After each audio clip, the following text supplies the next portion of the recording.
All right. Hello, everybody, and welcome. We have a bunch of people coming in. If you can hear me, definitely please do put that into the chat box. I have a couple things on my screen up, and I just want to make sure. And like I said, we're doing this very informally tonight. I sort of put this together very, very quickly. I see someone is typing in the chat box. Let me go over there. Pamela is saying she can hear me fine. Awesome. We have AD on the call. We have Alec, Connie, Jacqueline, Katie, Linda, who's a very dear friend of mine, Marcia, Melkor, Mike. We have another Mike. We have Pamela, Sue Ellen. We have Jonesy, James, and a bunch of other people coming on. Now, I'm going to go over to Facebook very, very quickly. Excuse me for doing this because I promised that I would go on live on, on Facebook. So let me get that started as well. So let me click live, see if that works. If it takes too long, I'll just jump right into the presentation. So that you don't have to wait. I've been waiting for this all day. I had one of those crazy days where you could probably see I'm a little bit tired, but I am really excited that you're here because this is something that actually is so exciting for me because in one way, I am very, very lucky because I've sort of figured out what my goal in life is, which is to educate you, to educate my patients, to become their own authorities in health, which basically means that you won't need me or any other doctor for that matter as time goes by, because I'm giving you the resources for you to be able to make the decisions for yourself. So let me just go here. I am on Facebook here. Just want to go live and then we'll get started. Whoops. Nutrigenomics and go live. Okay.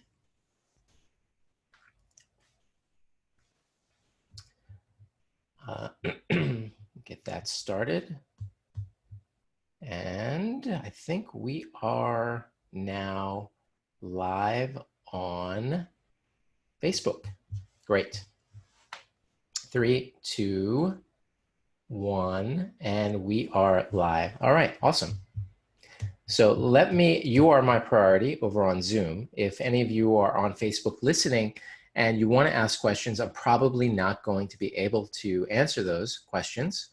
I will be answering those questions over on the Zoom link. And the Zoom link, maybe I'll hop back and forth, but probably won't have time because my priority is the people like Alec, Connie, Jacqueline, Katie, Linda, Marcia, Melkor, Mike, Pamela, Sue Ellen, and others that are on the other particular page. All right, so let's get started.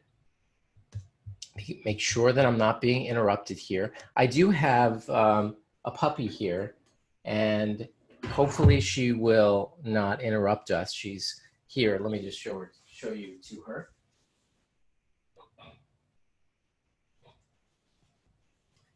This is Lucy, and she's a miniature Schnauzer puppy. She's 8 months, and hopefully she won't interrupt us too much tonight. She's actually a really good puppy.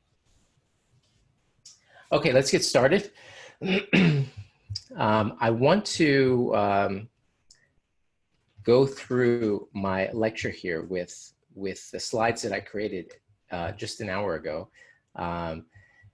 And what we're going to be discussing tonight is nutrigenomics. Now, nutrigenomics is basically the science of using your genes and understanding nutrition and how they interact. And this is really a remarkable thing that is happening because it used to be when I heard that that genes were involved, that I sort of felt like, well, this is one of those things that, you know, you can't really make any difference to So why focus on it? In fact, one of my teachers by the name of Dr. Gerald Epstein used to really say, you know, it really doesn't matter what your genetics are because you can modify it in so many different ways. And now the science is there to be able to do what is called epigenetic changes to your genes. In other words, it's always been known that genes are expressed in different ways. And one of the most profound things I've ever seen was a lecture by a doctor by the name of Dean Ornish, who's very well known for a study which combined a low-fat vegan diet with meditation and yoga, and he showed that heart disease can be reversed. And I saw a lecture with him many years ago where he was doing a study on prostate cancer, and there are lots of genetic markers for prostate cancer. And he had a group of people who basically went through a whole lifestyle modification. And on the screen, there were genes that were labeled with a red color. And the red color was essentially the genes that were turned on, literally turned on, by poor lifestyle changes that were predisposing these particular patients, increasing their risk for prostate cancer. And he brought these people through a lifestyle modification program. And at the end of it, what was really remarkable was that all these red genetic markers were now green. And in other words, he coded green as these genes had basically been shut off. So we've been able to learn an enormous amount since basically the Human Genome Project. It was felt back, you know, I believe it was in the 80s when the human genome was perfectly decoded, and everyone was like, we have just found the Holy Grail. And whenever anyone in science says we've just found it, you can be sure that they have not. It is always one of those cases where one thing happens and then it just opens up. In all of science, it's this way, all of the science. In fact, I was watching a NOVA, which is that PBS series about the particle accelerator in Europe. And basically when all these physicists were basically like, you know, once we discovered this one particular particle, some people thought, wow, we've just sort of discovered it all. But the fact is once you find one thing, it opens up to a whole other series of questions that are raised. And so when the genome was decoded, it was a situation where people thought that this was sort of the deterministic factor when it comes to your health.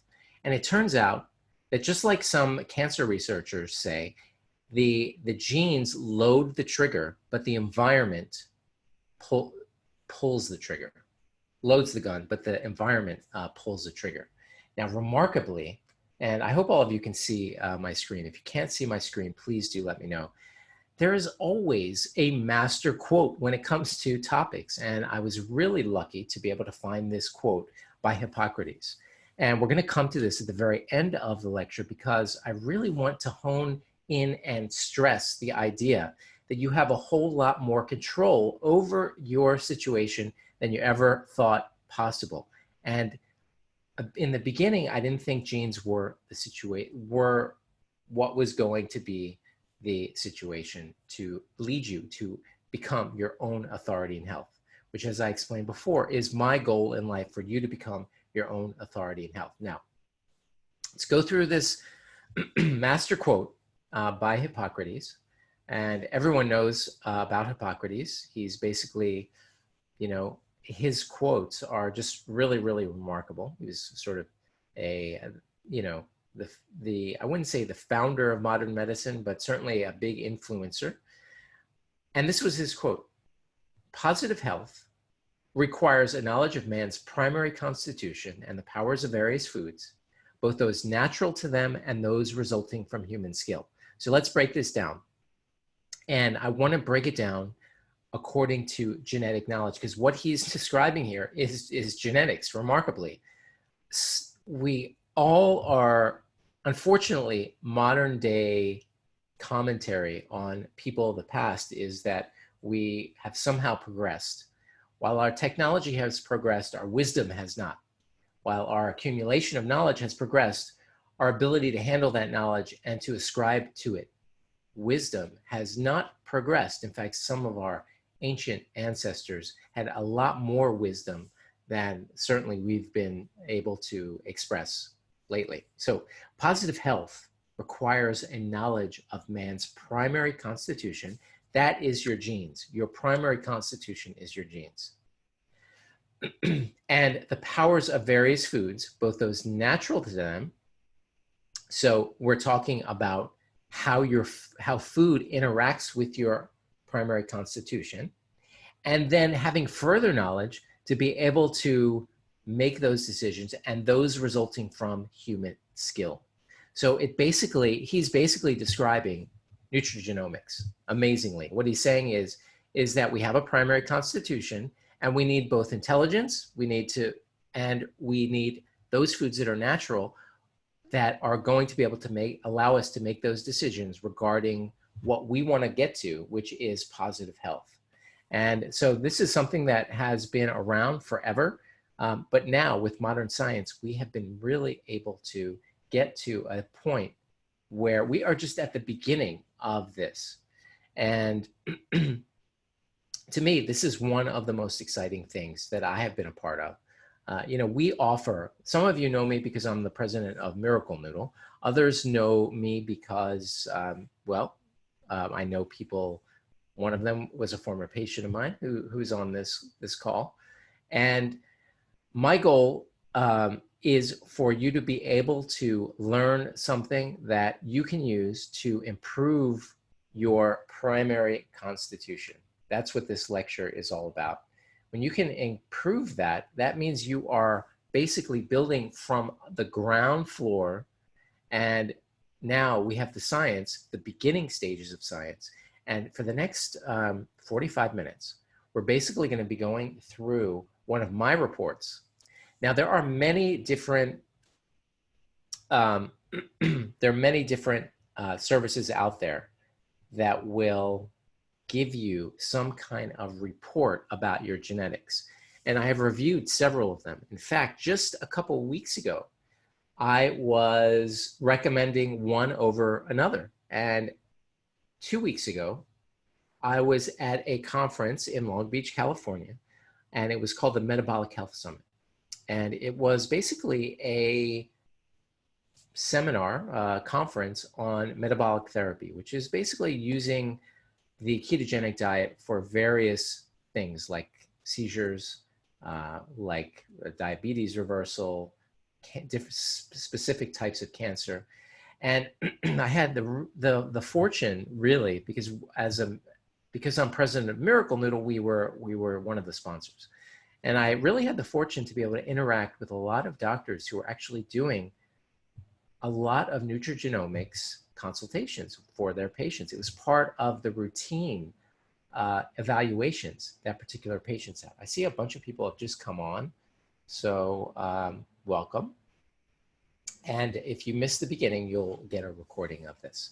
So I had the amazing fortune of interacting with probably 10 or 15, probably around 10, I would say, doctors who are routinely doing nutrigenomics counseling for their patients, whether that's because they're on an anti-cancer, whether they have cancer and they're trying to reverse it with various different diets, or just optimal health.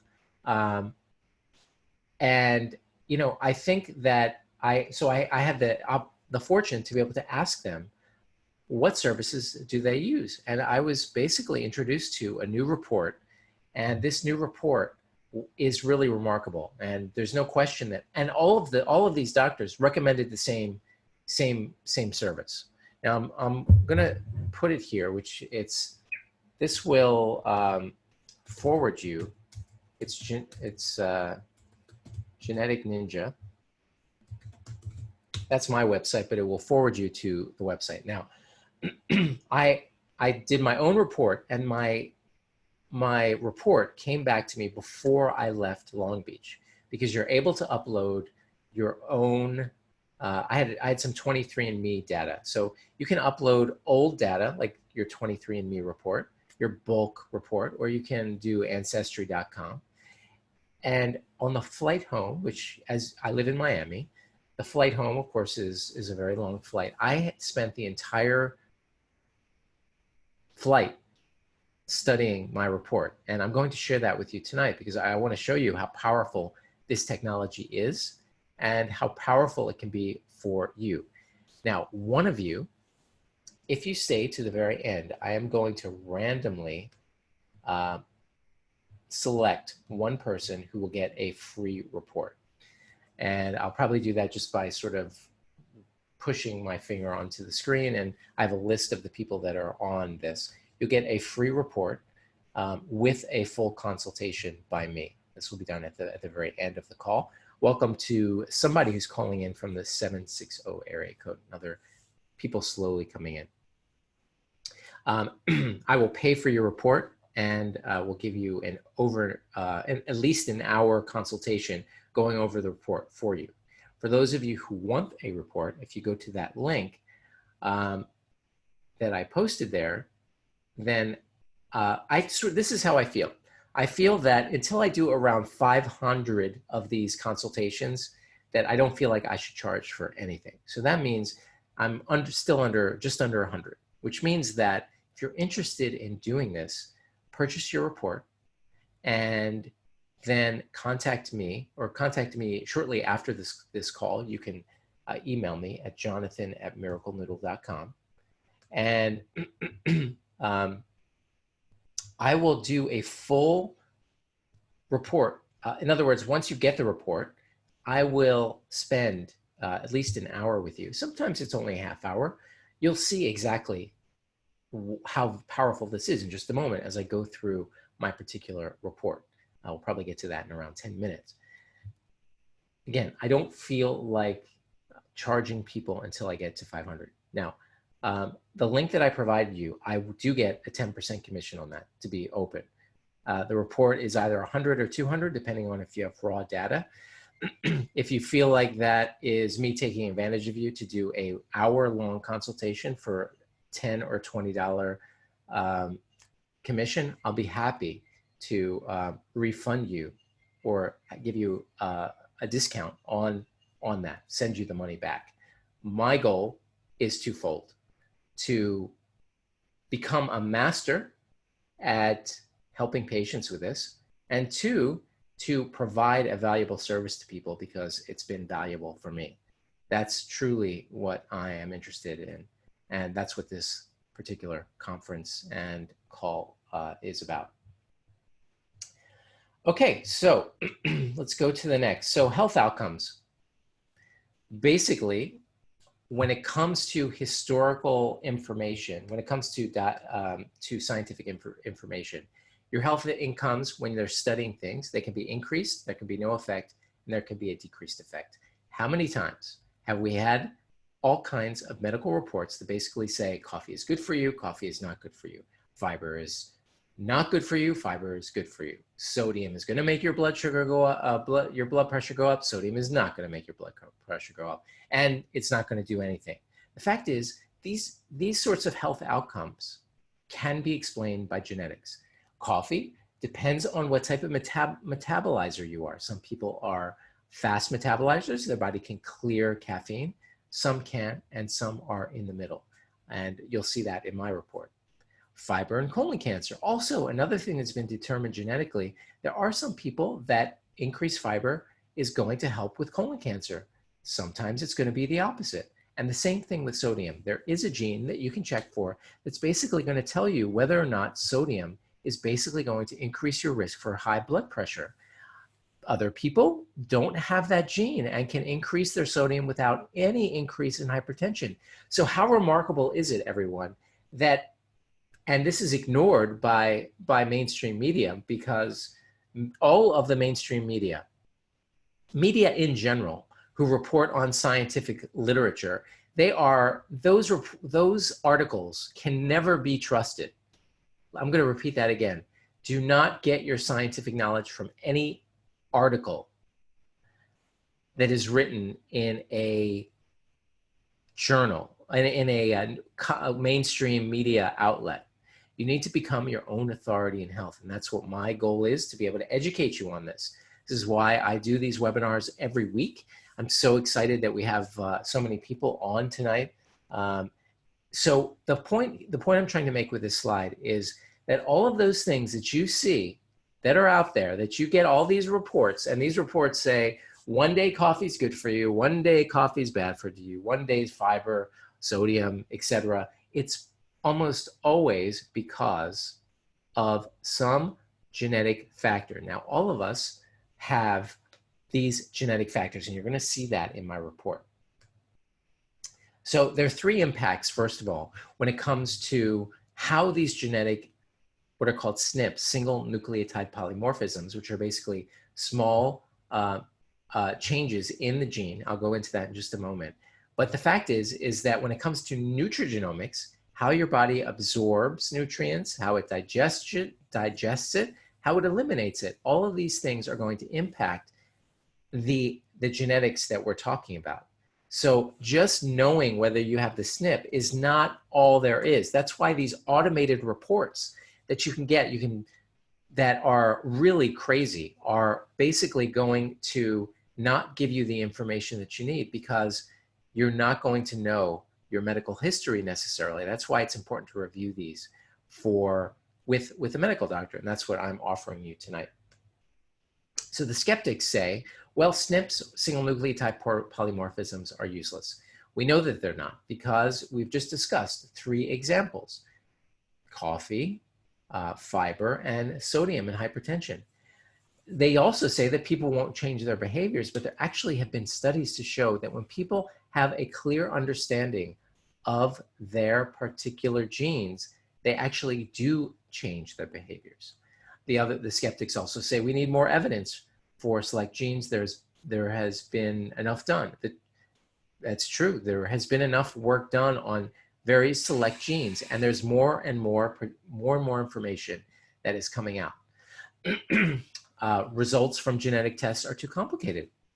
That's why you rely on somebody who is as obsessed about this as me, or another person who has spent a lot of time educating themselves on various particular genetic markers. Skeptics say that family history is more important. Well, family history does impact your genetic outcomes, your primary constitution, if we go back to Hippocrates' quote. But the truth is that my genes are very different than my father's genes, because I'm getting genes from my mother as well. And I'll speak about that in just a moment. And then the next is just follow general recommendations. Well, I can't tell you how often it bothers me when I have, it usually happens this way. There are people who are vegans, there are people who are on the carnivore diet, there are people who are on the keto diet. There are people on all kinds of diets, and they're so invested in those particular diets that they use their own selected groups of studies, epidemiological studies, all kinds of different, there's some controlled studies, there are these hospital ward studies, and they all these different diets select and choose the studies that support their conclusions. Well, the fact is that we know that you can tailor things a lot now, and you'll see that when we go through my report. But the truth is that one of the reasons, on top of everything that I've already spoken about, why I think this is really such an advance is because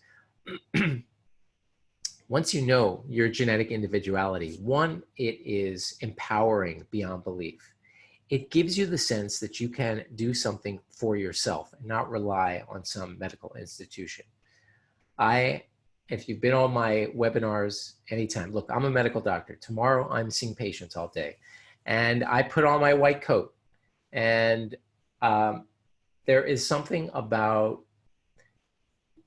the white coat that people defer to that. The truth is that you need to become your own authority in health. And that's why I find this to be one of the most remarkable things there is. So we're coming up on 25 after the hour, and I have my entire report, another probably 20 slides, and I want to go through this. So as I discussed, because again we have people still coming in, If you go to Genetic Ninja, I'm going to give you an hour-long consultation if you purchase that report.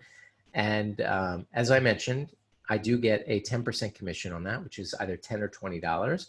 But I'll be spending an hour with you. And if you don't feel like I should make any money from that, I'll be happy to send you $10 or $20. And to repeat, the reason why, because we've had a bunch of people come on, that I'm interested in doing that is because I believe that until I get to around 500 consultations, I don't feel like I should be charging. I know a lot about this information, but I feel like I want to just become a master at this. So you'll get an entire hour consultation with me if you do that report. But let's go through my report. Now the report is around 60 pages, and that's really remarkable. It starts with some general recommendations, a sort of a summary, a review of blood work that you may want to get based on your genetics. And then it goes into a lot of detail about very specific, what are called SNPs, single nucleotide polymorphisms, which are just these genetic changes that are unique to you. So let's go into the first section of my report. Now, this is very, very small. If you cannot read this, I'm not going to go through this whole thing because this is sort of the overview report that was a part of my report. Now, if you can't read this at all, please let me know. Because I just want to see what the resolution is on the screen, and I can't really tell what you are actually able to see. So please do type that into the chat box. Okay. So this is my initial report. Let's go through the weaknesses, and we're going to go through these in a little more detail as we go through this. Now, this looks maybe a little too scientific, but it really isn't as we go through it, especially when you're going to talk to me. It's telling me about a need for riboflavin and methylfolate, and we're going to talk about methylation, which is where basically your body attaches what's called a methyl group to certain compounds to be able to deal with them better. I have reduced PEMT gene function. We'll go into why there is a need for better choline, and we'll talk about that. I have a risk for vitamin D levels to be low, and in fact, I have noticed that it's very difficult for me to get to optimal levels, which explains that. I have a higher sensitivity to chemical assaults, which means that my ability to detoxify certain things is reduced. I have an increased need for antioxidants for my eyes. I have an increased need for phytonutrients for a healthy heart. We'll go into specifically what this means. I have a higher need for increased oxygen capacity, which is, I'll get into why this is sort of interesting. Well, I'll tell you right now. This particular gene, this is basically, you know, I'll get into it. I've never been a good runner. Let me just say, I've always been very coordinated, but as a kid, when I was playing sports, I was never a runner. I could never keep up with people running. Even when I was at the best shape of my life, I was still sort of not able to keep up with running.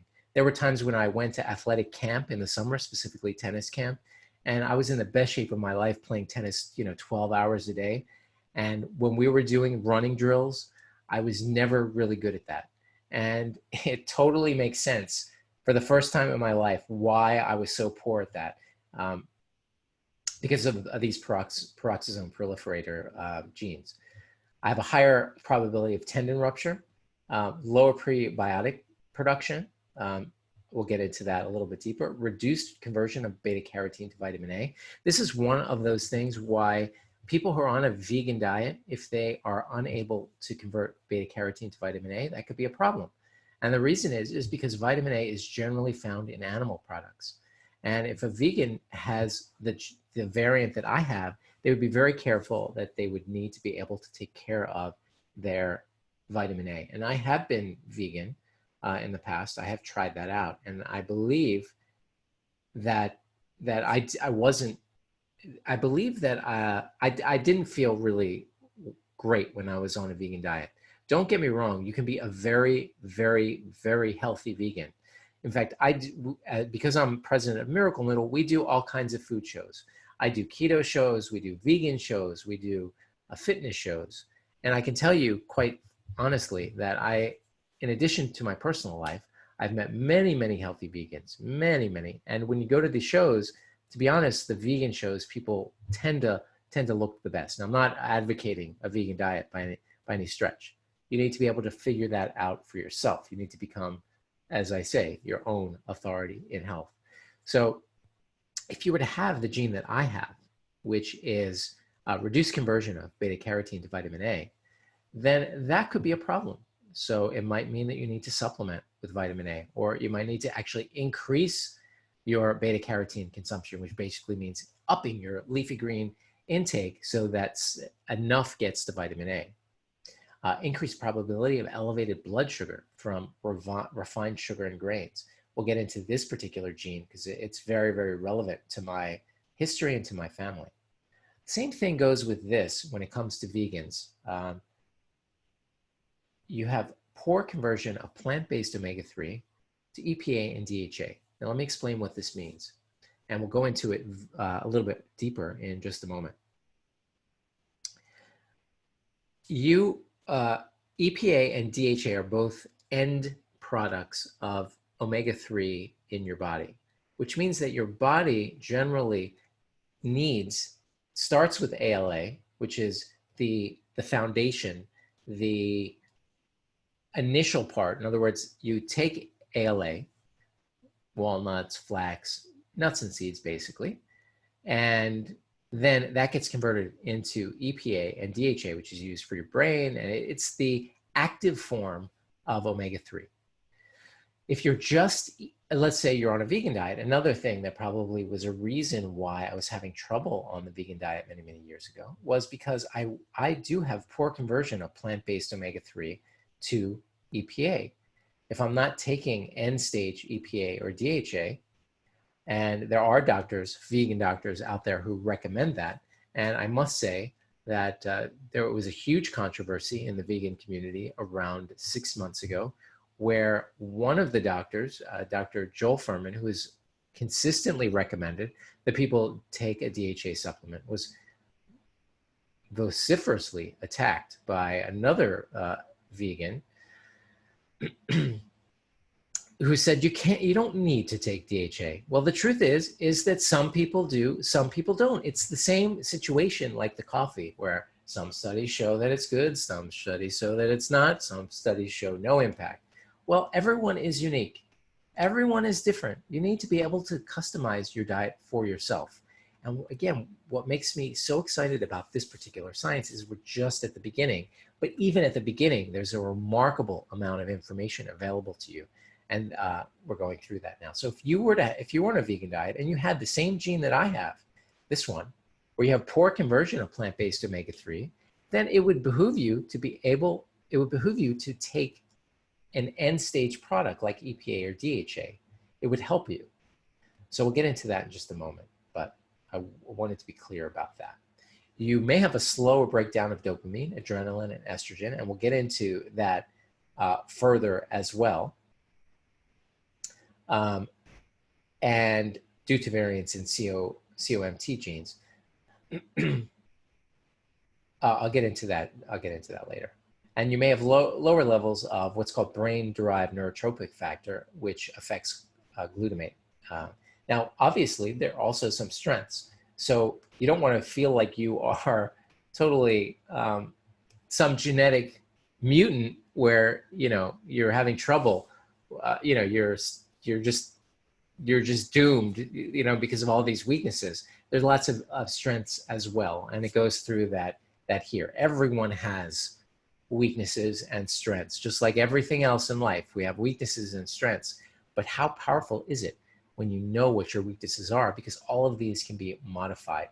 Your genes can be modified. You are not, the end result of these weaknesses is not unmodifiable. You can affect these things. So just in general, I have improved SOD2 function, which is superoxide dismutase, which is great for the immune system. I have good DNA repair function. I have this F5 gene, which is associated with deep vein thrombosis.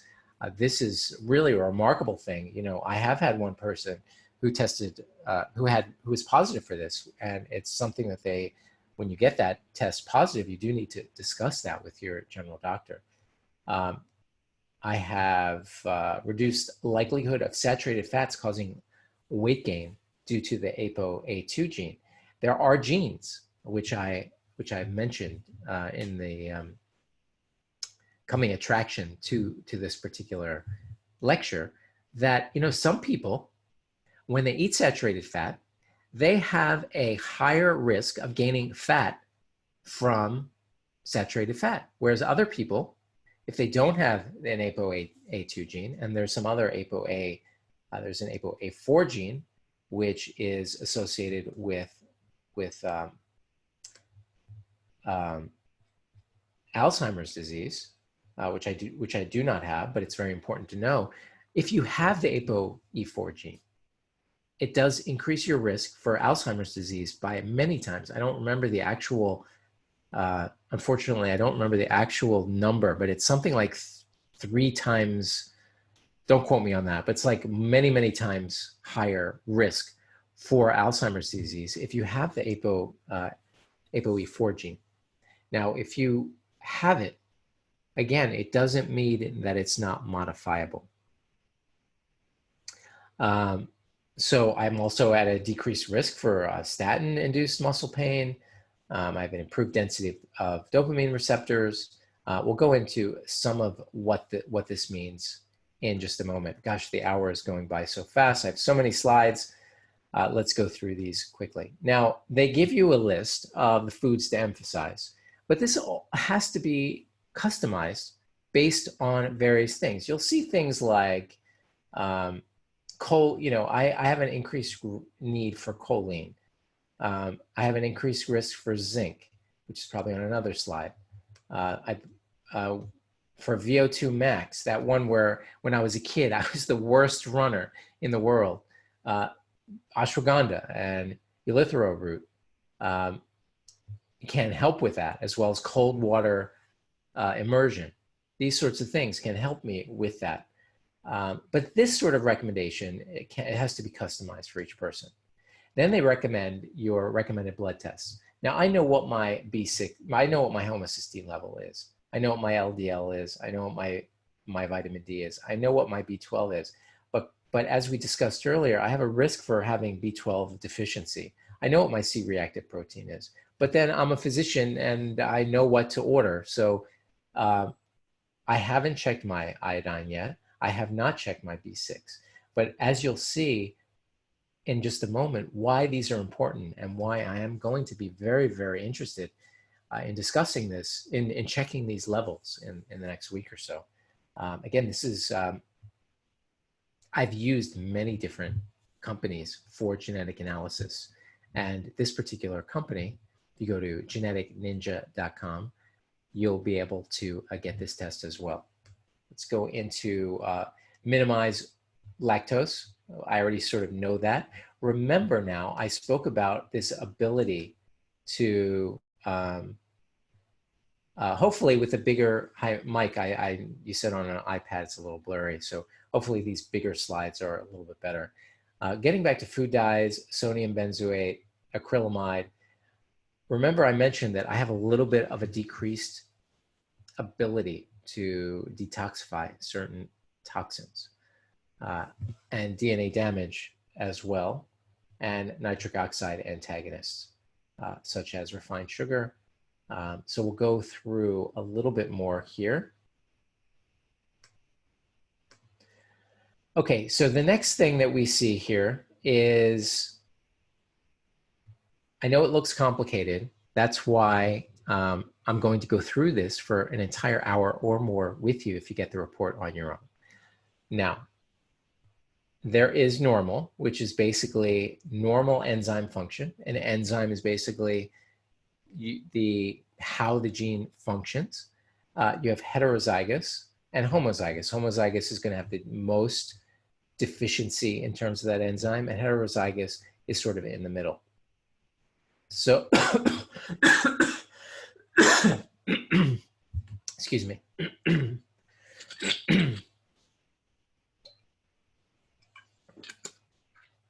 So I'm going to, because we're already at 8:40, I cannot believe that, 40 minutes into the hour. We're going to go through this very, very quickly. Focusing some on the homozygous. So these are the ones that have potential to cause some issues. So the FUT2 gene controls prebiotic production, B12 absorption, and how much bifidobacteria you carry in your digestive tract. So this basically means that I need to be I would benefit from increased prebiotic consumption, and I do need to make sure that my B12 is in line. Now this happens to also impact my what's called methylation, which is what I discussed a little earlier, where your body attaches this particular kind of what's called a methyl group to different compounds to be able to process them differently. Now, I want to show you again, because we're going through, because I have so many slides. It's telling me that I have a problem with lactose. Now, most of you know whether or not you have a problem with lactose. I certainly know that I don't feel well when I eat lactose, when I eat dairy products. So I tend to already know that I avoid dairy products. So that's the situation there. Now, after this report, which looks very, very technical, which I'll go through it with you, what happens is you're going to get a report that looks like this. Now, this report is basically going to show you specifically what improves the gene function and what decreases the gene function. So we talked about the FUT2 gene, prebiotics, probiotics, gelatin, and B12. And what decreases it? Antibiotics, proton pump inhibitors, glyphosate, sucralose, and metformin. Metformin is one of those drugs that is becoming very, very popular amongst people who are into life extension. Metformin is actually undergoing a trial now because we believe that it is actually going to, well, we already know that diabetics who are on metformin have a decreased risk for cancer, which is really, really remarkable. In this case, perhaps it wouldn't be the best thing for me. And you'll hear a lot of people talk about going on metformin because they're interested in life extension, but they don't talk about whether they have a FUT2 gene or not. One study, so I would benefit from increasing my prebiotic consumption. Beta carotene to vitamin A, we spoke about that. And zinc helps that as well. As I mentioned, I do have an increased need for zinc, not just because of this particular gene, but if I'm not consuming vitamin A foods are things like, liver, or I believe egg yolks have vitamin A. I could be wrong on that. I need to make sure that I'm getting enough vitamin A. Now, this is carbohydrate TCF7L2. Now, this one is very, very interesting. And there's no question that even though I haven't tested my father on this, the fact is that this is one of those genes where you have people who have type 2 diabetes and they are not overweight at all. And this is one of those genes that is basically that particular type of person. Now it's talking about incretins, and there's actually pharmaceutical medications that are associated with these that work with this, but it's telling us exactly what particular things are going to improve this function. Also, refined sugar and grains. And I've known that I feel much better without grains. I've gotten, essentially, I sort of knew this already, but most people don't. When I have reduced grains from my diet, even whole grains that are not supposed to make your blood sugar go up, my hemoglobin A1C, my average blood sugar, has dropped dramatically since I've given up grains. And that doesn't mean I don't have a little bread on occasion, but now that I know that I have this gene, it really gives me the reinforcement to be able to make those decisions for myself. As I discussed in the very beginning, a lot of the skeptics when it comes to genetic testing is that, well, it's not going to make a difference. But the truth is that when you know for yourself what particular things are going to impact your health, it's been studied already. The impact on your motivation to be able to make those decisions for yourself is increased. And that to me is one of the most remarkable things that there is, giving you the power to become your own authority in health. That is really remarkable. It's telling us, you know, paleo diet, which of course would need to be defined more accurately. Omega-3s, olive oil, turmeric, cinnamon, prebiotics, cordyceps, coffee, obviously reducing sugar and grains. But the truth is that this particular gene, which is going to predispose me to type 2 diabetes because of my genetic makeup, I'm going to be able to make a change. And I have made the change already by getting rid of grains. And I do take an omega-3 supplement. And because of my genetic testing related to another particular genetic factor that I have, which basically shows that the more monounsaturated fat that I eat, my body fat actually decreases. But in this case, it's also going to help this marker that I have here. Prebiotics, which you can see a trend here, it's going to help me. Organic coffee, cordyceps mushroom. Okay, let's go on to the next. We spoke about this a little bit earlier, especially important for people who are not eating any fish. I have a decreased conversion rate of ALA to EPA. And if I want to make sure I have enough, I need to either, if I were a vegan, I would need to supplement with DHA. I'm going to go through the rest fairly. I have so many other slides. Let me just say, you know, we are 47 minutes in, and you can see the power of the recommendations that I've already gotten from my report. I've also not mentioned that the report that I have that I'm going through with you is incomplete. I just uploaded my 23andMe data, and that wasn't a complete report.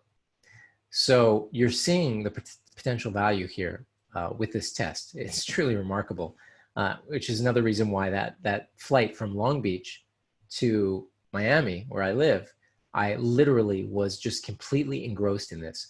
And that is in addition to the fact that I have already gone through my genes with several other reports.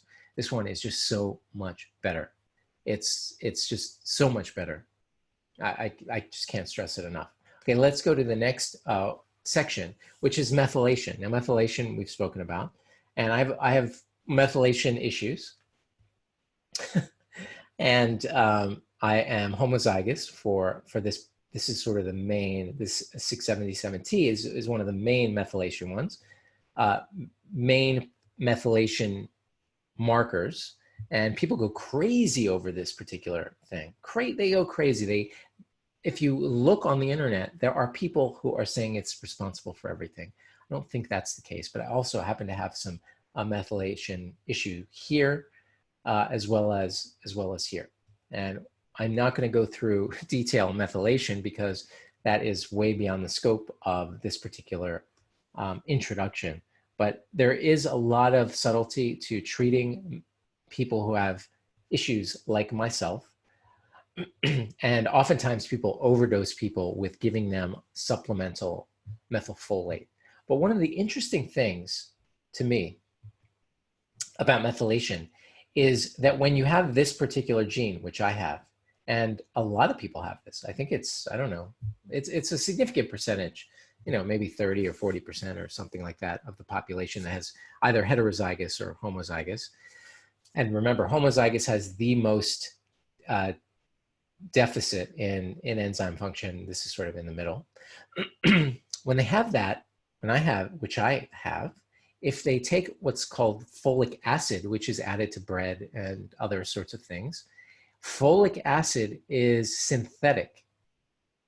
It is not naturally occurring. And when you have this particular homozygous SNP, it means that it actually builds up toxic metabolites, which means that I need to avoid folic acid. Now, keep in mind that folic acid is something that's given to pregnant women. And what if you are a pregnant woman and you are homozygous like myself? You're better off taking folate. Folate is naturally occurring. And we're talking about, a good percentage of the population. And unfortunately, there have been several doctors, one that I can think of by the name of Dr. Joel Furman, who's been ahead of so many different things. He's mostly a vegan doctor. For those of you who are not, who have something against vegans, don't hold that against him. He's quite brilliant and was way ahead of people when it comes to fasting and folic acid. He really is, and I've had the opportunity to speak with him. Anyway, the point is that when you have this, you should avoid folic acid. Now, if you buy a multivitamin, oftentimes it'll have folic acid in it as opposed to folate. And you need to be careful with that if you have this particular gene. That's just one sort of idiosyncrasy with this particular gene. Let's move on. This is the 677, which I'm homozygous for. It's telling me that I have an increased need for methylfolate and riboflavin, and I should avoid, not avoid, but be aware that all of these are going to impact genetic function. And it goes through that this is also a risk for high homocysteine, which is basically been implicated in heart disease. And of course, I already know, in a lot of ways, I feel like I have a desire, literally, since I was a kid, for eating a lot of leafy green vegetables. I know it's strange, but even as a kid, I requested from my mother to have leafy greens. And somehow I feel like if we were so fully in touch with our bodies in kind of an intimate way, I think we would be able to discern all these things on our own. And in this particular case, I feel like I sort of subconsciously felt that I felt better when I was eating a lot of leafy greens and getting a lot of folate into my diet. And that's why, because I have this homozygous genetic defect, I shouldn't say it's a defect. It's just me. It's just me and many other people that requires a lot of leafy green vegetables. Okay, let's keep moving because we're really, wow, 8:52, 52 hours in. Choline, PEMT, I have an increased need for choline. These things decrease that.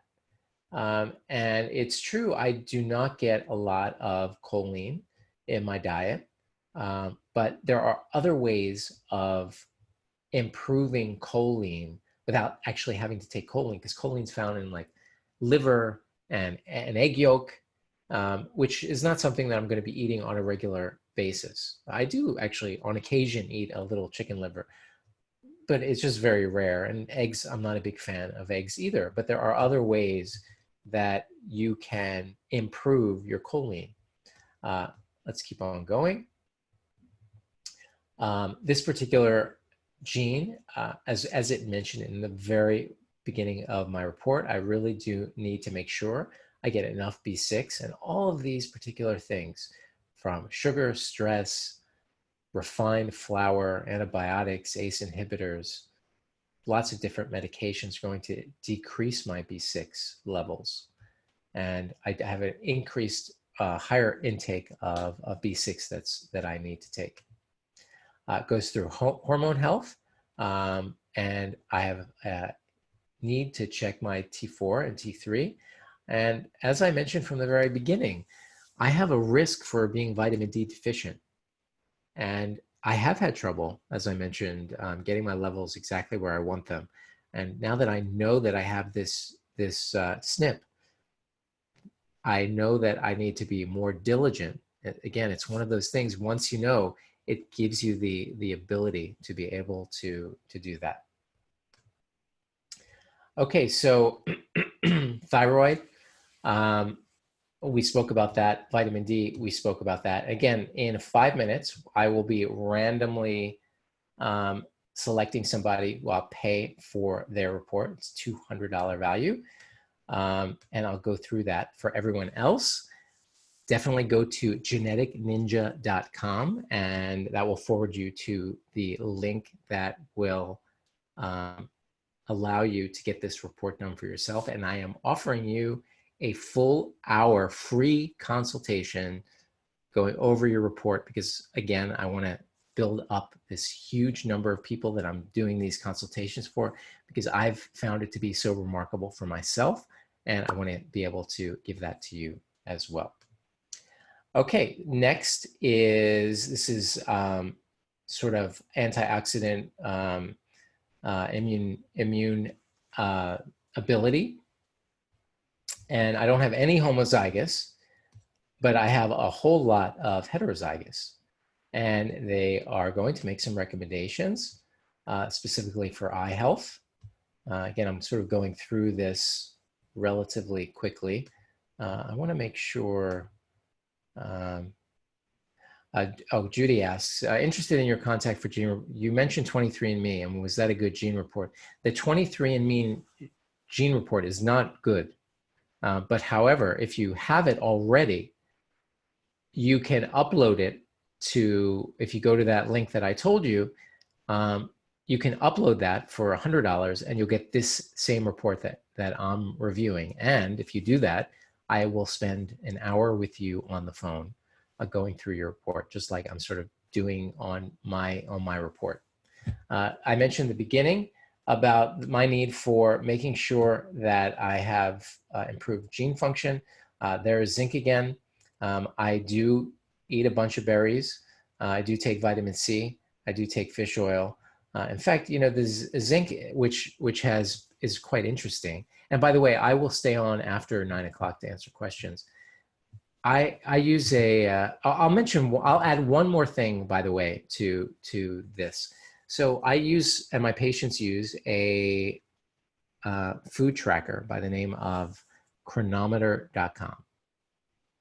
It's the best food tracker period. I have a doctor account. You know, my patients can use that. If you tonight go and get your report and let me know that, and you go get it through geneticninja.com and contact me at jonathan@miraclenoodle.com, giving you my personal email, typing that in here. If you do that and contact me, here's what's going to happen. You're going to, I'll wait. You're going to contact me, tell me you bought the report. I'm going to give you access to Chronometer, my physician account. I will make videos for you evaluating your food journal. But before you do that, I'll have you sign up to a protected account, which will allow you to contact me on a private genetic forum. Someone's raising their hand. Just ask your question in the chat box. I think it was Alec who raised their hand. Let me see here. Yeah, it was Alec. Just type it into the chat box. So if you get it, I'll give you access to my doctor account on Chronometer.com. I will do a full hour consultation with you when you get your report. I will. You'll have my contact me at my personal email. It's again, it's a very good deal, very, very good deal. So getting back to this, when I started using Chronometer, I realized that actually the foods that I were eating were pretty low in zinc. And now we've seen on various genetic issues that I have here, zinc is something that's going to help improve various functions. And I do believe since I've started taking this, then that taking zinc as a supplement and increasing zinc-based food, I do feel like that I've gotten a lot healthier. So anyway, just anecdotal. Let's go to the next slide. We're finishing up here, and in a minute, I will randomly select someone. Liver enzyme. So as we mentioned earlier, I do have an issue with basically deactivating various things like vegetable things that can be toxic, like xenoestrogens, vegetable oils, fried meat, smoked foods, etc. And I can upregulate that gene by eating celery, which I happen to really like, vitamin C, which I take, and some other things that are, but we know what can decrease this gene as well. Okay, let's go to the next slide. DNA repair. I have P53, which is actually a very strong cancer promoter. And various other genes here, which we're not going to have time to go through. This was that one that I spoke about. That's VO2, which is VO2 is your ability to uptake oxygen, which explains my poor running performance as a child in athletics. And here it's talking about, where's the one that's very interesting? Trying to, none of them here. Actually, we'll go on to the next. Oh, here's VO2, cold water exposure, aerobic exercise, ashwagandha, which actually I've started to take. I took it many years ago. It's an Indian herb. It's what's called an adaptogen. Oh, hold on, I'm getting a question. Ancestry, Sue Ellen is asking, I had an ancestry report just to trace heritage last fall. Will that help? I do believe you can get a, yes, I do believe you can get a export, a bulk export. Go to the link, geneticninja.com. It'll send you to the website, and then ask them. I do believe you can use an old ancestry report. So the answer is yes, Sue Ellen. I do believe that you can use that. You have to go into Ancestry and export the report, but I believe there's a way to do that. So the answer, I do believe, is yes. Muscle injury, I have an increased risk of getting a tear in my Achilles tendon. This is one of those things. Vitamin C, glycine, proline, all of these are associated with collagen. B6, again, is popping up again. And excessive NSAID use, and there are actually some antibiotics like Cipro that also increase the risk, but through a different mechanism. And that is, I haven't gone through everything in the report, but we've already gone through an hour. But I wanted to go back to this quote again by Hippocrates, because it's just so incredible that this was many, many years ago. Positive health, so our desire for having optimal health, requires a knowledge of man's primary constitution, which is his genetics. Hippocrates didn't know that was what it was, but he knew what he was talking about. And the powers of various foods, so the interaction between food and his primary constitution. He was fully aware that certain foods affected people in various ways, both those natural and those resulting from human skill. Having the ability to modify and to change those things by educating yourself or someone else counseling you to be able to achieve positive health. It's really, really, really remarkable. So that is the lecture. Again, feel free to ask any questions. So now I'm going to select somebody. So I have all the people up, and I'm going to I'm just going to select somebody. So I'm going to close my eyes and I'm just going to point. Okay. So I'm going to point. I open my eyes. So Alec Nassar is going to get a free report. So Alec asked a lot of questions, but I truly did this randomly. So Alec, contact me at jonathan@miraclenoodle.com, and I will get your information, and you've just won basically a $200 report plus a 1-hour consultation with me to go over your report. For everyone else, go to geneticninja.com and get your report. I do believe everyone who's on this call is fully. I do believe if you've gone through the last hour with me, and I'm remarkably grateful that everyone stayed on. The number of people on the call has remained constant. Please do go to geneticninja.com and get your report. Contact me at jonathan@miraclenoodle.com after you've gotten your report, to say, hey, I got this report, I was on your webinar, and I'll give you a place to download the report or to send it to me with confidentiality. And then we'll get on the phone. I'll spend at least an hour on the phone with you, going through it in much greater detail than what I just went through on my report. I just covered maybe 40, not even 40% of what my report showed. And I think you can see how valuable that was. So thank you all for being on here. I have a couple things to, okay, a couple questions coming in. Oh, Alec. Okay, yeah, Alex said, I've never won anything before. Amazing. Well, you've won tonight. So don't forget to send me an email again at jonathan@miraclenoodle.com. And Mike said this was fascinating, and I know we spoke about this. Now I see the report. Yes, right. Nice, Mike. Mike is also asking, hi, Jonathan, should I use the genome test my daughter did or get her the Genetic Ninja report? Well,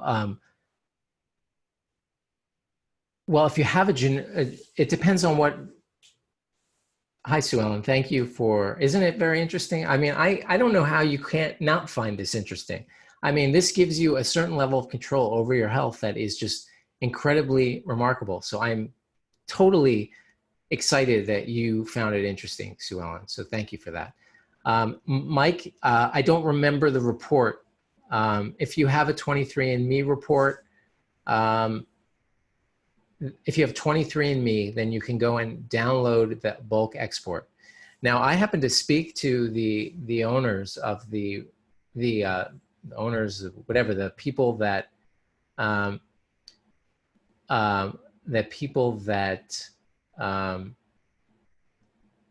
the report. So the full report is more you know. So this is not a sales pitch at all. I don't make any money from this. If as I mentioned, someone's complaining about the lecture, we always have somebody who wasn't fine. I don't gain anything from this at all. Not one thing. As I mentioned, if you buy it, I make 10%, which I'm going to give back to you if you wish. So there's no sales pitch here. This is for someone who is interested in trying to learn more about themselves. So that's that. Any other questions before we call it a? Oh, so Mike's saying he spent thousands on her genome report. I don't know how. I don't know what.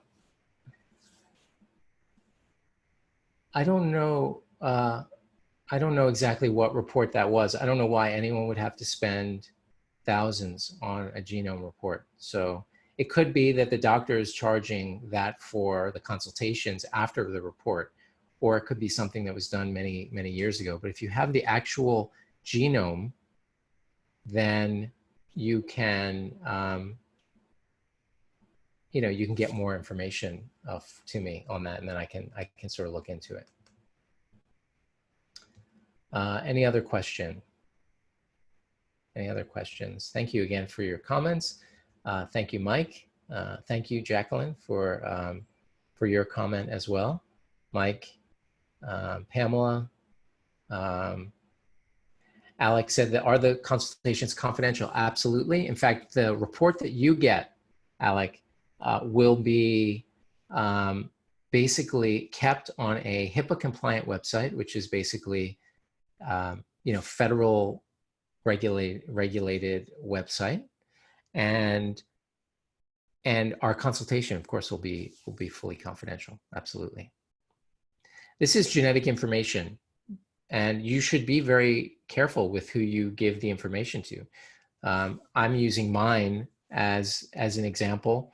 I was recommended not to use mine, or just to say it was an anonymous patient, but I wanted to share with you my experience personally with how I interact with the report personally as a physician, as well as someone who's interested in trying to optimize their health in the best way. So that's what I'm mainly looking for. So any other questions? Let me go over to Facebook. I sort of neglected that ended automatically. Okay.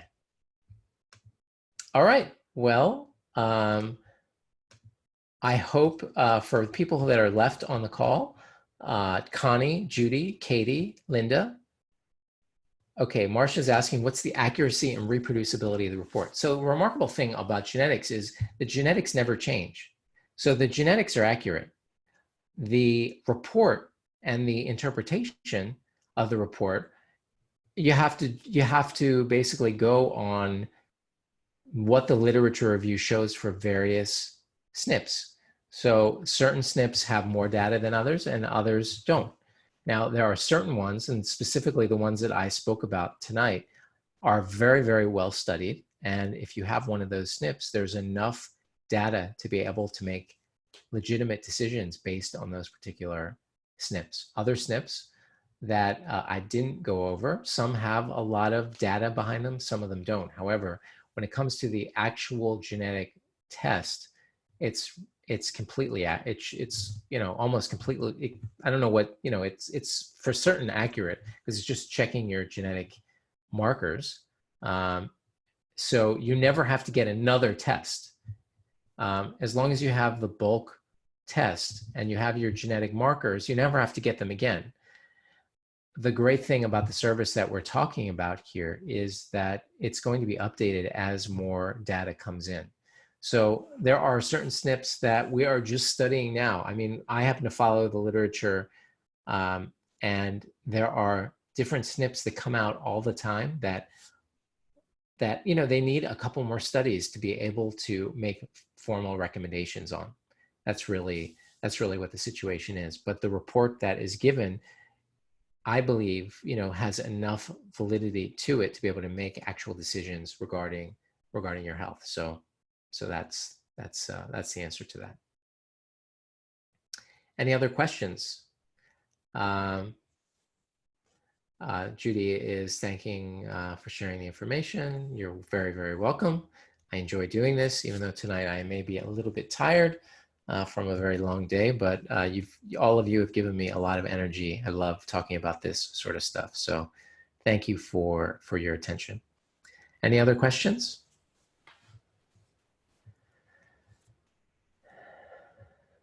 Okay, well, I wish everyone good health. I look forward to hearing from more people than Alec, who won a full report. I hope to hear from Connie and Judy and Katie and Linda and Johnny and Dennis and Marcia, Melkor, Mike, Pamela, Sue Ellen, Zoya, AD, someone from the 702 area code, someone from the 212 area code, someone from the 310 area code, California. Connie, you're very, very welcome. All right. Thank you so much. Go to geneticninja.com and contact me at jonathan@miraclenoodle.com after you've gotten your report. And I'd be happy to go through an entire report with you for the full hour or more.